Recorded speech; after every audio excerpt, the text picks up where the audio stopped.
तर परळीमधून बातमी समोर येते। परळीमध्ये राखेची अवैध वाहतूक करणारा टिप्पर चालक याला ताब्यात घेतले गेले।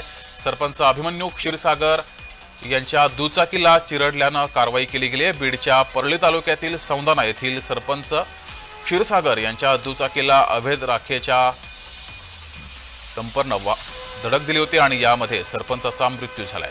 त्यानंतर मात्र या टिप्पर चालकाला पोलिसांनी ताब्यात घेतलंय।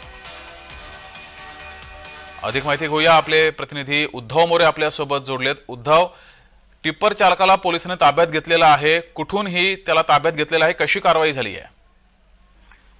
नक्की जगदीश सर, कारण की काल रात्री जो आहे तो या टिप्पर चालकाने अवैध राखेचा टिप्पर घेऊन सरपंच सौंदाणा गावचे सरपंच आहेत अभिमन्यू क्षीरसागर यांना चिरडलं होतं आणि त्यांचा जागीच मृत्यू झाला होता।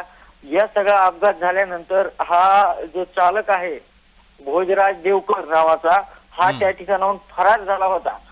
या सगळ्या संदर्भामध्ये आता परळीच्या ग्रामीण पोलिसांनी भोजरा ताब्यात घेतलेला आहे। त्याला आता काही वेळामध्ये जे आहे ते न्यायालयासमोर हजर करण्यात येईल।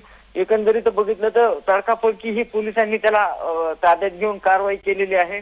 कशा पद्धतीचं अपघात होता या सगळ्या संदर्भामध्ये माहिती देणार आहेत। अवैधरित्या चलत असलेल्या त्या राखेच्या टिप्परवर देखील पोलीस कारवाई करणार असल्याची माहिती पोलिसांनी दिलेली।